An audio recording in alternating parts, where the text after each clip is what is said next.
नमस्कार, भारत होम्योपैथी के YouTube channel पर आपका स्वागत है। और आज हम बात करेंगे अस्थमा से जो बच्चे सफ़र कर रहे हैं उनकी डाइट कैसी रहनी चाहिए। ये एक बहुत कॉमन क्वेश्चन है जो अस्थमा से पीड़ित बच्चे होते हैं उनके पेरेंट्स आकर भारत होम्योपैथी की ओपीडी में भी पूछते हैं और कमेंट सेक्शन में भी हमें कई बार ये सवाल देखने को मिल जाता है। तो इस सवाल का जवाब आपको इस वीडियो में मिल जाएगा।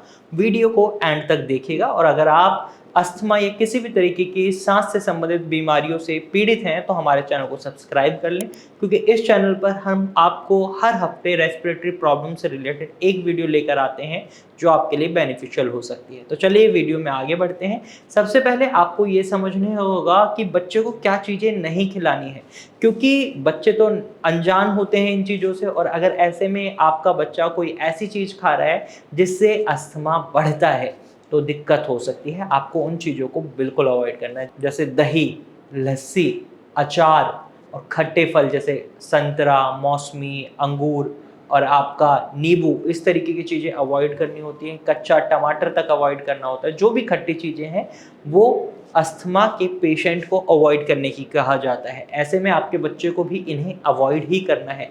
तली भुनी हुई चीज़ें भी अस्थमा बढ़ाती हैं, उन्हें भी अवॉइड करना है। बहुत ज़्यादा नमकीन भी नहीं खाना है, जैसे नमकीन भुजिया खा रहे हैं या फिर आप किसी भी तरीके की नमकीन खा रहे हैं, बहुत ज़्यादा मात्रा में खा रहे हैं, तो ये भी बलगम बहुत ज़्यादा बनाती हैं, म्यूकस का फॉर्मेशन करती हैं। और बहुत ज़्यादा मीठी चीज़ें भी आपके लिए हानिकारक हो सकती हैं, इससे भी म्यूकस का फॉर्मेशन बढ़ता है। तो आपको अपने बच्चे को इन चीज़ों से दूर रखना है। साथ ही साथ उन्हें किसी भी तरीके की ठंडी चीज़ से दूर रखना है। अगर आपका बच्चा ठंडा पानी पी रहा है तो ये भी म्यूकस के फॉर्मेशन को बढ़ाता है।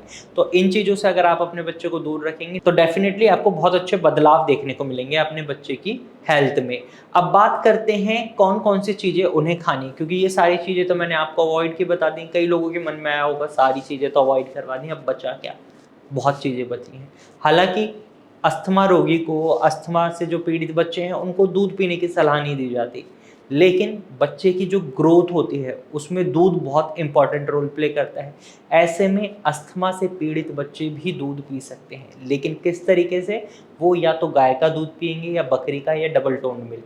फुल क्रीम मिल्क बच्चे को नहीं देना है और साथ के साथ प्लेन दूध नहीं देना है। उसके अंदर या तो आपको हल्दी डाल देनी है या फिर उसमें लौंग डालनी है। इससे क्या होगा, दूध की थोड़ी तासीर बदल जाएगी और वो आपके अस्थमा को एग्रीवेट नहीं करेगा। इस बात का आपको खास ख्याल रखना है। जब भी बच्चे को दूध दे रहे हैं तो जितना दूध है गाय का या बकरी का उतना ही आप उसमें पानी डाल दें। तो इससे क्या होगा, दूध भी मिलेगा, पानी भी मिलेगा और अस्थमा भी नहीं बिगड़ेगा। वहीं बच्चे को अगर मॉर्निंग में आप नाश्ता देना चाहते हैं तो आप दलिया, पोहा, ओट्स, ये सारी चीज़ें दे सकते हैं। इसके साथ साथ आप चीला बनाकर खिला सकते हैं उन्हें। खट्टी चीज़ों से बचना है, लेकिन आप डोसा भी दे सकते हैं बच्चों को, लेकिन जो सांभर होता है उससे उसे दूरी बनाकर रखनी पड़ेगी, क्योंकि ये खट्टी चीज़ें उसके अस्थमा को बिगाड़ सकती हैं। वहीं सब्जियों को आपको उबाल कर देने में ज़्यादा फायदा रहता है। आप फाइबर रिच सब्जियां दे सकते हैं, जैसे घिया, तोरई, परवल, इस तरीके की सब्जियां, गोभी, इनके अंदर फाइबर बहुत अच्छा मिलता है। वहीं बीटा कैरोटीन अस्थमा को ठीक करने में बहुत मदद करता है। तो बच्चे को आप गाजर और चुकंदर भी दे सकते हैं। अब फलों की अगर हम बात करें तो फलों में सेब, पपीता, अनार अस्थमा के रोगियों के लिए बहुत अच्छा ऑप्शन माने जाते हैं। तो अगर आपका बच्चा अस्थमा से पीड़ित है तो आप उसकी इस तरीके की डाइट रखेंगे तो डेफिनेटली अस्थमा में बहुत अच्छे चेंजेस देखने को मिलेंगे। अगर आप भी अस्थमा से सफ़र कर रहे हैं या अस्थमा का इलाज ढूंढ रहे हैं, आपको लगता है अस्थमा को कभी ठीक नहीं किया जा सकता, तो आप गलत हैं। और इलाज ढूंढ रहे हैं तो भारत होम्योपैथी एक सही प्लेटफॉर्म है, एक सही हॉस्पिटल है जहां से आप अपना ट्रीटमेंट स्टार्ट कर सकते हैं, क्योंकि भारत होम्योपैथी ने अस्थमा पर विजय पा ली है। हाँ जी, आपने बिल्कुल सही सुना, अस्थमा पर विजय पा ली है। रीज़न है कि हमारे जो पेशेंट हैं बहुत अच्छे सक्सेस रेट के साथ अस्थमा के ठीक हो रहे हैं। रीज़न है उनकी डेडिकेशन और भारत होम्योपैथी का कस्टमाइज्ड ट्रीटमेंट प्लान।